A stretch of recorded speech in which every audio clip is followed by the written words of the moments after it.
So এই ভিডিওতে আজকের এই ভিডিওতে আমি আপনাদের হান্টার 350 চারটি প্রবলেম শেয়ার করব, যে চারটা প্রবলেম আপনাদের সবার জানা উচিত, স্পেশালি যারা প্রি বুক করেছেন এবং যারা কেনার চিন্তা ভাবনা করছেন।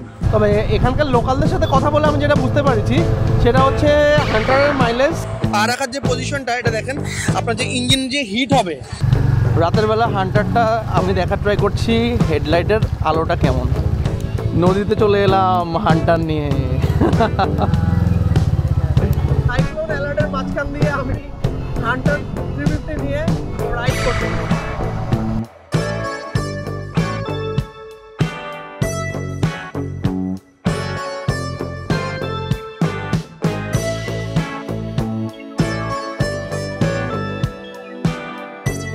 Hello everyone, this is Saiful, love to explore. So once again welcome to Saiplore. So বৃষ্টি হচ্ছে ভাই, সাইক্লোন ডানাতে আমরা কি বলবো, আজকে বাইকটা রেন্ট নিয়েছি। এই হান্টার 350টা সারাদিন রাইড করেছি, বাট এই সাইক্লোনের জন্য, বৃষ্টির জন্য ঝামেলা হয়ে গেছে। তারপরে ভিডিও তো না করে থাকতে পারলাম না, শো মাস্ট গো অন।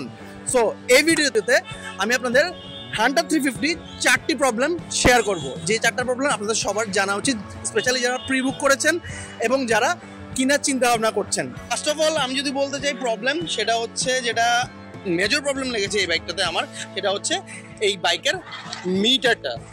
তো এই মিটারটায় আপনাকে তিরিং বিরিং করা লিটারেলি, সেটা হচ্ছে আপনি তেল ঢুকেছি, আমি ঢুকানোর পর কিছুক্ষণ চালানোর পরে হঠাৎ করে দেখাচ্ছে তেল নেই, আবার কিছুক্ষণ পর দেখাচ্ছে 3 দাগ তেল আছে। মানে এই মিটারটা আপনাকে অনেক পেন দিবে ফর শিওর। এবং যারা যে বাইকের যে ইউজার, তাকেও আমি বলেছি ভাই এই সমস্যাটা কি সবসময় হয়? বলে হ্যাঁ ভাই, এটা জাতীয় সমস্যা হান্টারের, সো এটা সাফার করেছি আমি। আর যে হেডলাইটটা আছে, হেডলাইটটা ভাই 2024-এ এসে এই হেডলাইটটা আসলেই আমার খুব একটা ভালো মনে হয় নাই। যেটা আসলে অনেক মানে এলইডিতে অবশ্যই বেটার পারফরমেন্স হবে। অ্যান্ড 2024-এ ইভেন আমি N160 পালসারের যেটা ইউজ করছি, ওটার হেডলাইটের পারফরমেন্স অনেক জোস এটা হান্টারের তুলনায়। আমি আপনাদেরকে রাইডিং কিছু ভিডিও দেখাচ্ছি এখন। এই ভিডিওগুলো দেখলে আপনি বুঝতে পারবেন যে অ্যাকচুয়ালি এখানে ইমপ্রুভ করার একটা জায়গা আছে। ও সাইক্লোন যা করছে ভাই, উইন্ডটা অনেক বেশি এখানটায়, হেলমেট উড়ে যাচ্ছে 40-তে, মানে বুঝতেছেন কি একটা অবস্থা ওয়েদারে। আচ্ছা যাই হোক, এই যে দেখুন এখন আপনারা আরও বেটার বুঝতে পারবেন। তো যেখানটায় ডার্ক ওখানটায় আমি দেখানোর ট্রাই করব। তো এই বামের রাস্তাটা না, এটাই তো মনে হচ্ছে। আচ্ছা হ্যাঁ, এই যে দেখুন এখানটায় ডার্ক। সো লো বিমে দেখুন হেডলাইটের পারফরমেন্সটা কেমন দেখাচ্ছে। আর এই যে হাই বিম দেখতে পাচ্ছেন, low beam high beam, low বিমে হেডলাইটের performance and high beam, low high low high low high, এটা হাই। আরে কোথায় চলে এলাম?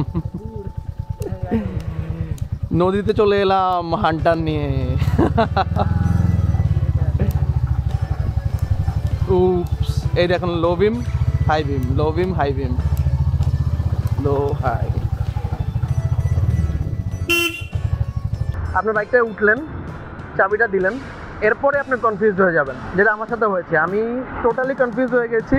আমি বুঝতেছিলাম না যে অ্যাকচুয়ালি স্টার্টটা কীভাবে করে। একটু দেখার পর বুঝলাম যে আচ্ছা এইটা প্রেস করলে স্টার্ট হয়ে যায় যদি নিউটনে থাকে, আর নিউটনে না থাকলে আপনার ক্লাসটা চেপে ধরে এটাকে পুশ করতে হবে। ওকে, এই যে ক্লাসটা আছে, এই ক্লাসটা হার্ড, সো এটাও একটা প্রবলেম। তবে যারা আসলে রিস্টের ব্যায়াম করতে চান তাদের জন্য এটা কোনো ঝামেলা না, কজ আপনাদের রিস্ট অনেক স্ট্রং হবে। তবে এখানকার লোকালদের সাথে কথা বলে আমি যেটা বুঝতে পারছি সেটা হচ্ছে হান্টারের মাইলেজ 28 থেকে 30, এর উপর এক্সপেকটেশন রাখা যাবে না। অনেকেই বলে 35, বাট না, সেটা যাবে না আসলে। লোকাল যারা অনেক দিন ধরে ইউজ করছে তাদের থেকে আমি জানতে পেরেছি, এবং এটা যার বাইক, যার থেকে আমি রেন্টে নিয়েছি, সেও বলেছে ভাই 30-এর উপর আসলে যায় না। এই হচ্ছে অবস্থা। এই তো চারটা প্রবলেম বলে দিলাম আপনাদেরকে। নাম্বার 1 ছিল আপনার মিটারের প্রবলেমটা, যেটা মেজর প্রবলেম লেগেছে আমার কাছে। নাম্বার 2 হচ্ছে আপনার এই ক্লাসের প্রবলেমটা। আর নাম্বার 3 হচ্ছে হেডলাইটের প্রবলেমটা। আর নাম্বার 4 সেটা হচ্ছে যে ইঞ্জিনের সাউন্ডটা একটু ফ্যার করে, মাঝে মাঝে মনে হয়েছে আমার কাছে সাউন্ডটা একটু Explorer ট্রাই করতে হবে।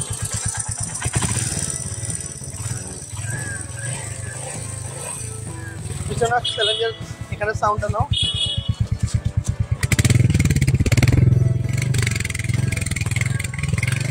সাউন্ডটা আপনারা শুনতে বুঝতে পারবেন। তবে আদার দেন দ্যাট আর বাইকের যদি অ্যাডভান্টেজগুলো বলতে হয় আমার কাছে যেটা মনে হয়েছে সাউন্ডটা ভাই রাইডিং করার পর কিন্তু সাউন্ডটা ভালোই লাগে, খারাপ না। আর সিটিং পজিশনটা ভাই ভালোই কমফোর্ট। ইঞ্জিনের এখানটায় যেই পা রাখার যে পজিশনটা, এই ইঞ্জিন হিট হওয়ার পর কিন্তু আপনার পায়ে কিন্তু হিটটা ওভাবে আসতেছে না, এটা আমার কাছে একটা গ্রেট অ্যাডভান্টেজ মনে হয়েছে।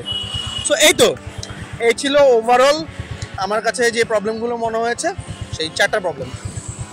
তো আপনি যদি ভিডিওটি শেষ পর্যন্ত দেখে থাকুন, thank you so much from bottom of my heart. Please do subscribe my channel and follow my Facebook page. আর যারা অলরেডি করেছেন, আই লাভ ইউ গাইজ। তো দেখা হবে নেক্সট কন্টেন্টে। নেক্সট কন্টেন্ট আসছে যেটা হচ্ছে বাংলাদেশের সবচেয়ে বেশি প্রিবুকড হওয়া বাইক, রয়্যাল এনফিল্ড ক্লাসিকের 350 গান মেটাল গ্রে। এই কালারটা আমার ইন্ডিয়াতে রাইড করার সৌভাগ্য হয়েছে। সো আমি ওইটারই একটা রিভিউ আপনাদের সাথে শেয়ার করব। সো দেখা হবে নেক্সট কন্টেন্টে। Till then tata, bye bye, and most importantly keep exploring. আরেকটা কথা বলে রাখা ভালো, এই ভিডিওটা based on the unit was available or I was able to manage in India. তো বাংলাদেশে যেই ভেরিয়েন্টটা আসবে সেটা নিয়ে অনেক ধোঁয়াশা আছে, এখনও অনেক কিছুই ক্লিয়ার করেনি ইফাদ মোটরস। তো ওইটা কেমন হবে, সিন্স বাংলাদেশে এটা অ্যাসেম্বলিং হবে, এটা হতেও পারে ইন্ডিয়ান যে বাইকগুলো আছে, যে ভেরিয়েন্টগুলো আছে ওগুলোর থেকে কিছুটা ডিফারেন্ট কিছু জিনিস মিসম্যাচ করছে। তো দেখা যাক, সেটা বাংলাদেশে বাইক ডেলিভারি পাওয়ার পরে আমি আপনাদের বোঝানোর ট্রাই করবো। আমার এক ক্লোজ ফ্রেন্ড হান্টার প্রিডিক্ট করেছে, সো ও যখনই পাবে, ডিসেম্বরেই ওর ডেলিভারি ডেট। সো ওটা পাওয়া মাত্রই আপনাদের আমি একটা ফিডব্যাক বা রিভিউ দেখানোর ট্রাই করবো।